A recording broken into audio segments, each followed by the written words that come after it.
Because one thing about me, if I don't have the money, I'm unfortunately am going to swipe for some new books. I am going to swipe from some new books, and it's becoming a problem. So publishers, I'm going to need y'all to start watching my stuff because come on, because come on.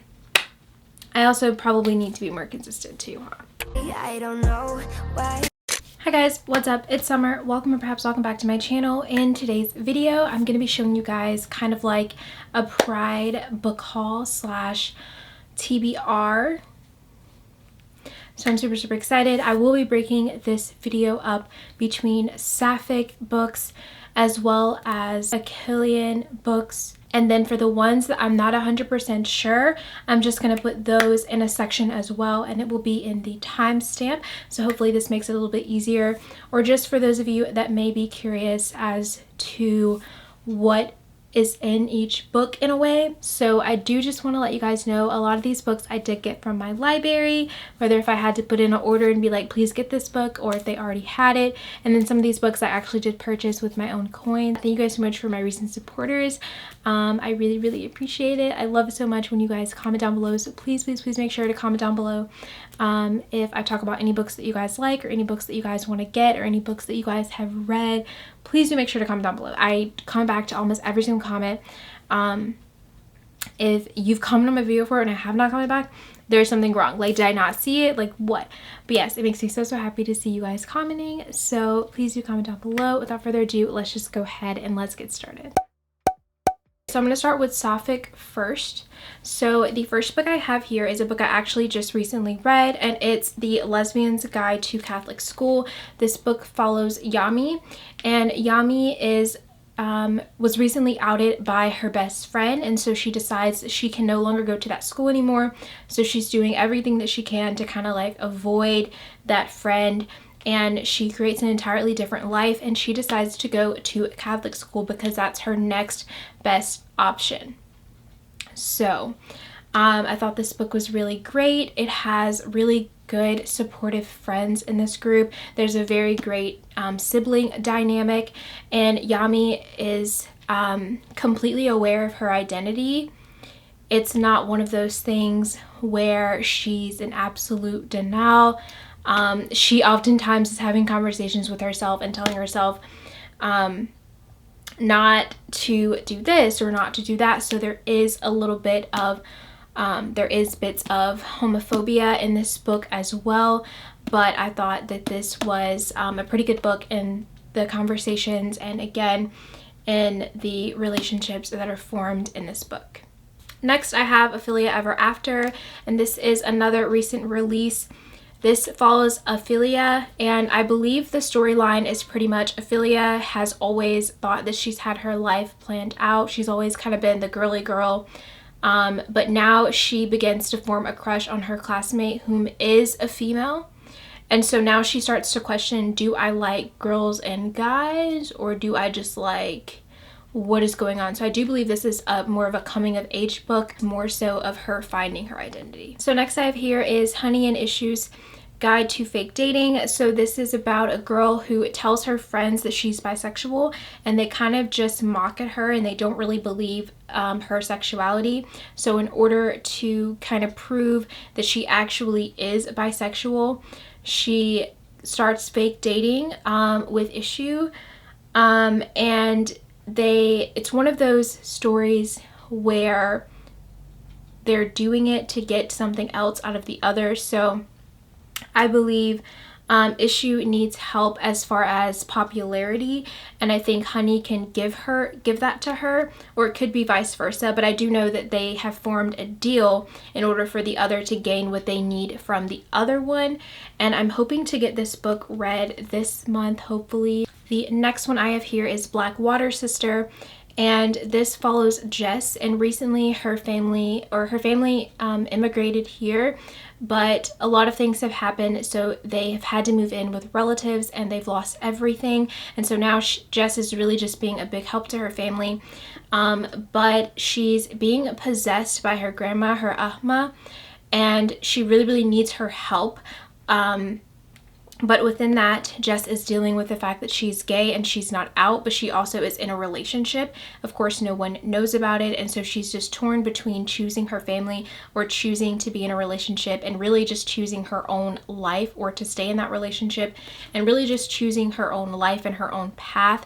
But of course, since her parents are going through a rough time and they are staying with relatives, there's a lot that she has to keep in mind when making her decisions for herself, and things such as just her safety when coming out and things of that nature. And I'm not sure if I'll be able to get this finished this month because I do have a lot that I have on my TBR, but hopefully I will be able to get it finished soon. And I've had this book since it's released, I believe. Next, I have She Gets the Girl, and this story follows Molly and Alex. Alex is a huge flirt, and she recently just went through a breakup that she's hoping is not permanent. And Molly is the girl that kind of has it all together, besides the fact that she is awkward and she can't. There's a girl that she's really crushing on, but she's too awkward to be able to talk to her or to speak to her. They end up going to the same college. I believe it's both of their freshmen in college. And they end up bumping into each other, and they kind of come up with one of those pact deals to be able to help each other, because Alex thinks that if she can help Molly get her dream girl, that it will prove to her ex that she's not just this selfish flirt that doesn't care about commitment. And Molly thinks that if she can get lessons from Alex on how to like flirt better and just how to not be so awkward, that she'll be able to get her dream girl. And within this, a romance ensues. And I just love this cover so much. And this, of course, was a recent release. Next, I have the Bone Spindle, and this is advertised as Indiana Jones meets Sleeping Beauty. So this book follows two women whom don't know each other, I believe, in the very beginning, but they're going on this treasure hunt, and the whole thing, like Sleeping Beauty, happens where they are now having to break this curse because of a situation that one of them got into, and so now they're having to follow each other and sort of help each other. And again, I don't know if this is one of the books that I will be able to get to this month, but this is one of the books that I actually do want to be able to read. And I think this released in January, maybe February, and it's a little over 400 pages. Next I picked up is I Kissed Sharon. So this follows Chloe Green, and Chloe Green has just found out that her crush, I believe, Sharon Willer, is missing, and she also finds out that Sharon Willer has kissed more people than just her. And it kind of just ends up being one of those things where I think that they go on, kind of like Finding Alaska. There's some type of adventure to try to find Sharon Willer. Sharon Willer also has a boyfriend. I did start this book a little bit. I think I got to page 50, but I just wasn't in the mood for a YA, especially how the vibes that it was giving me. But hopefully I'll try this again next month. Next book I have here is Not My Problem. And so this is about a girl who basically is helping other people, everyone else, with their problems in order to avoid dealing with what's really going on in her home life, so she can avoid her own problems. But she comes across this one girl that she's helping to get out of a situation that she actually ends up having more chemistry with, and then a romance may or may not happen, may or may not occur. I have She Drives Me Crazy, and this is actually one of my favorite books of 2021. I probably will be reading this again this month. I really love this book.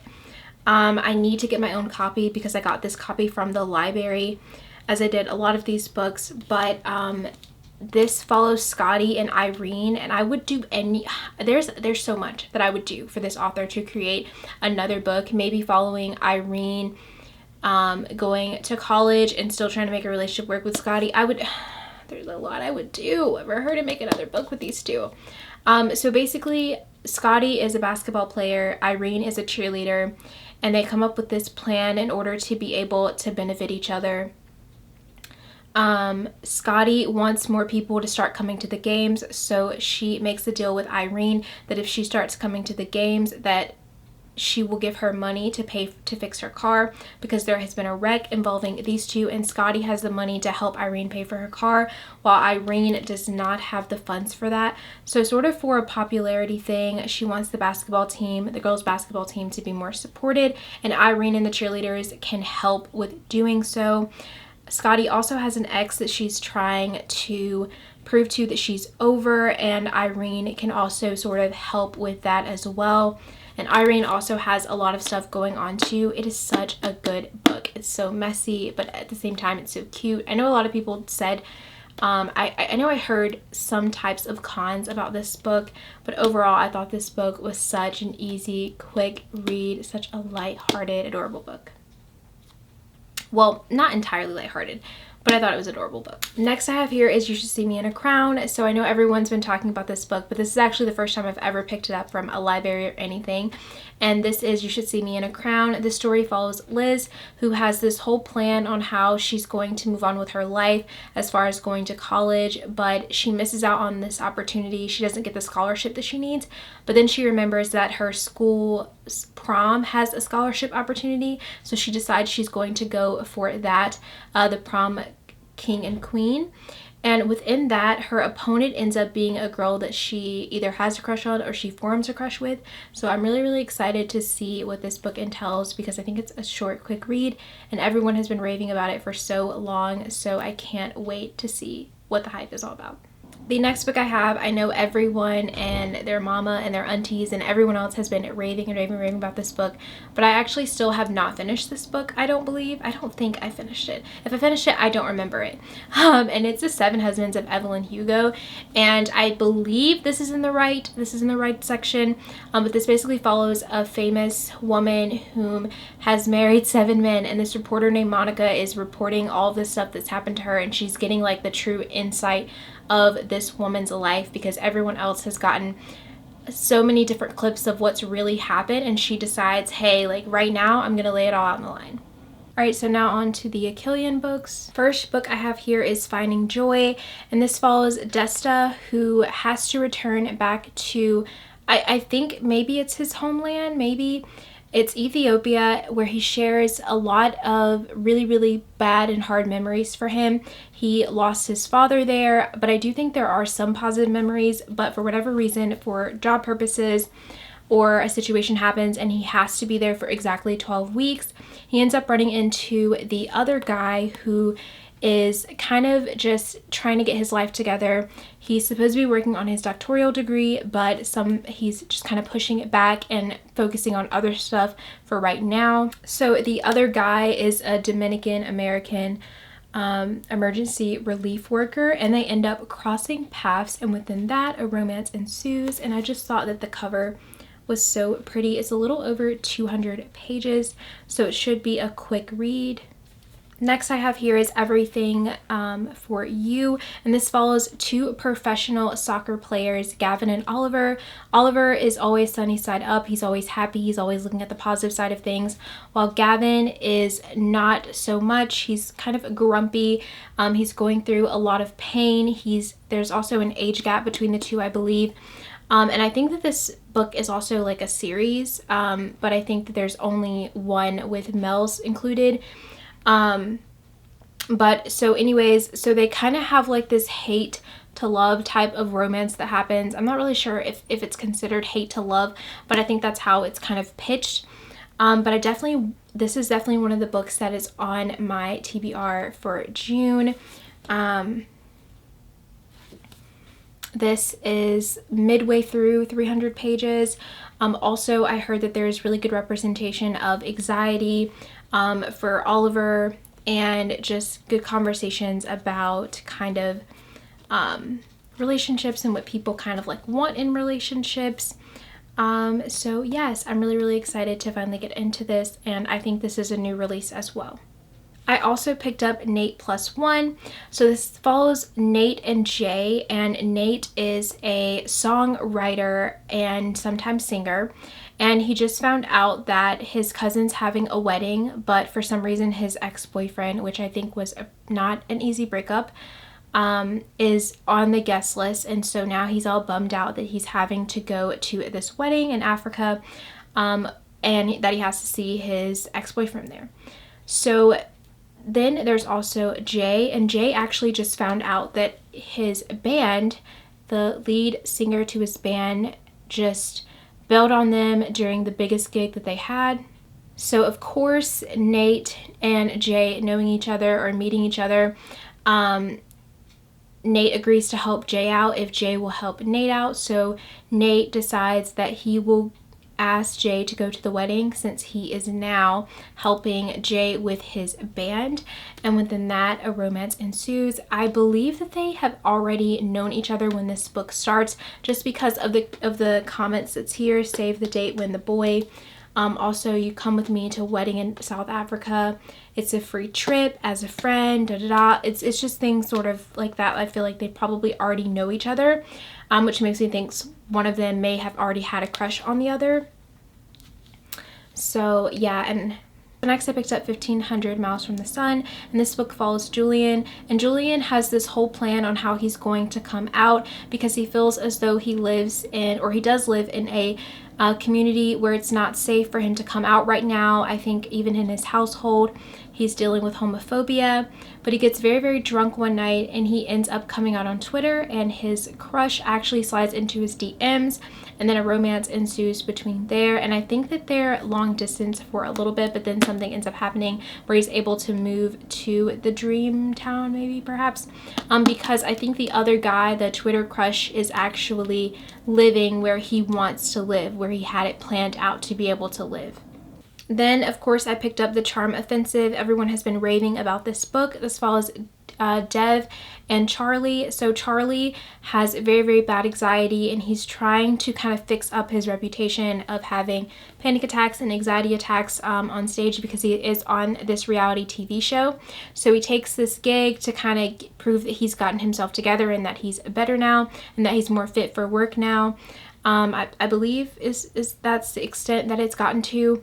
So he's on this reality dating show called Ever After, and he notices that he's not able to really fall for any of the girls. So he starts to think maybe it's him liking men, I believe.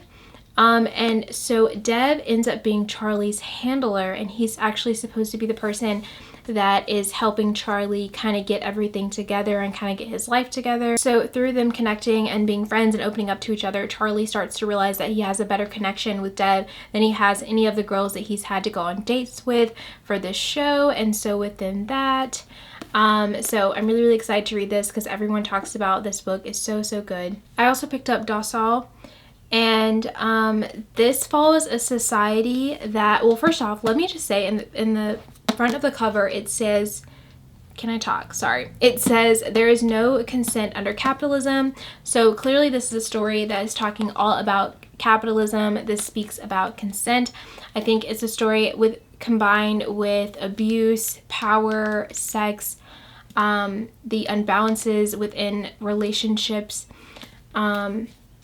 So this follows Elisha, and Elisha lives in a society where the debt and everything has just gotten so bad that people become dociles, and that is a form of servitude, and people that have dociles, the rich that have dociles, end up having multiple dociles. So the queerness is just, it's so acceptable because people can have as many dociles as they want, girl, boy, whatever. It literally does not matter. They're extremely accepting. It's so super normal. There's no like, this is different in their society. This is normal. This is normal to them. Which is what makes like the queerness so fluid, is the fact that people don't care enough to care. But within this, Elisha, when you become a docile, you either, well, first off, you go to jail if you don't pay off your debt, or you can become a docile. So he ends up signing a contract with the people that help to create this form of servitude, since debt is passed down from generation to generation. But Elisha did not know this. So within this, he's trying to kind of navigate this whole scenery of like the manipulation and the control of power. The next one I have here is Heartstopper Volume 4. So I actually do hope to read Volume 1, 2, 3, and 4 this June.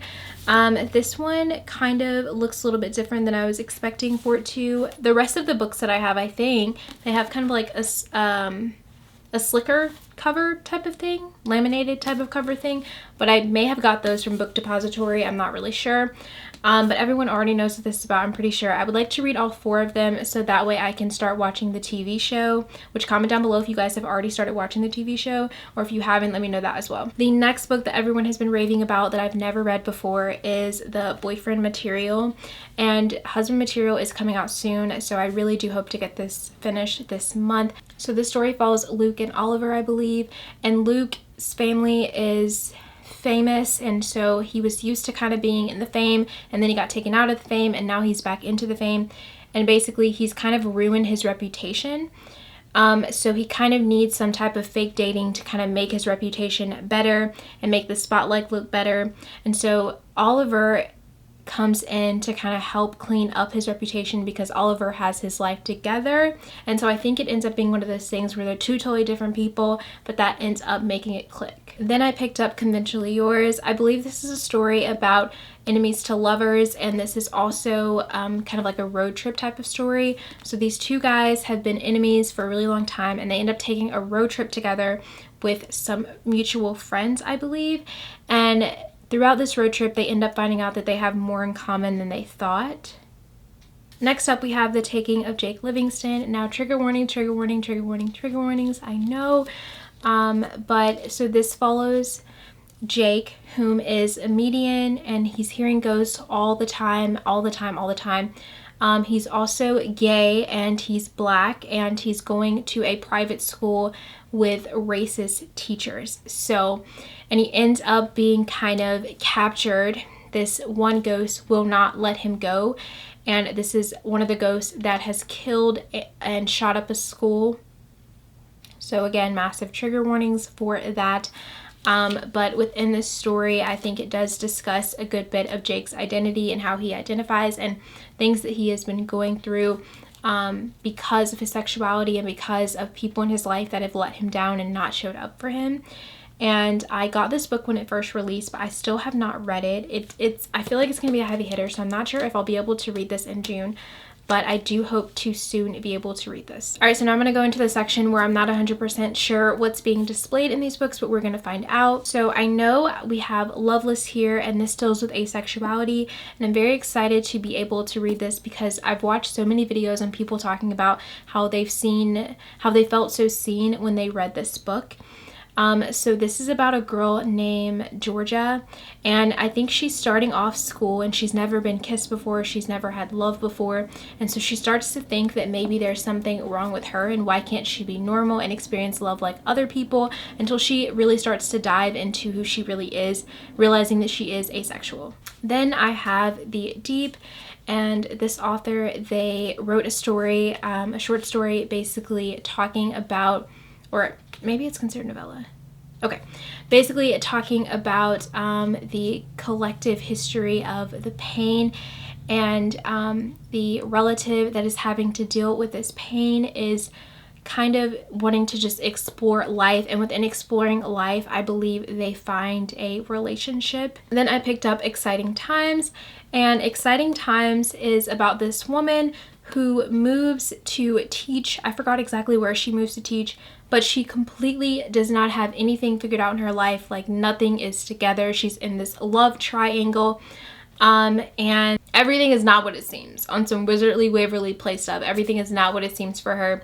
And I'm really, really excited to pick this book up because I feel like a lot of the times when you get to like a certain age or a certain point in life where you're doing so much, everyone just kind of expects for you to have everything, all your ducks in a row, have this figured out, have this figured out, have this figured out.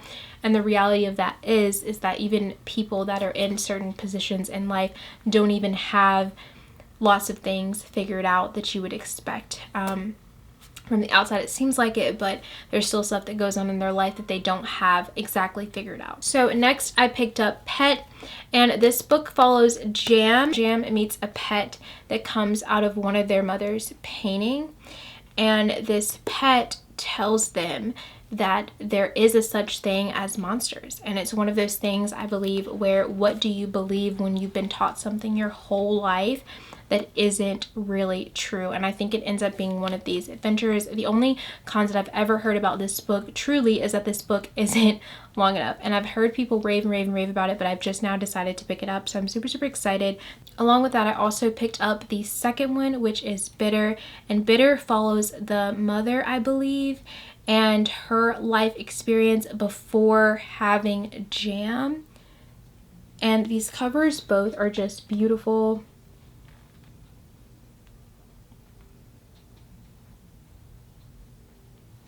Stunning, stunning, stunning. This is about my second time fully filming this video, so fingers crossed that I get to get it edited and that it actually comes out good. Anyways, thank you guys so much for watching this video. Please do comment down below any books I mentioned that you have read or that you want to read. I would love, love, love to know. And please also do make sure to follow my Goodreads. I have been trying to keep it updated. Follow my Bookstagram. I would love to be friends. Go ahead, send me a DM. I would love to talk. So yeah, thank you guys so much for watching this video, and hopefully I will catch you guys in my next video. Bye guys.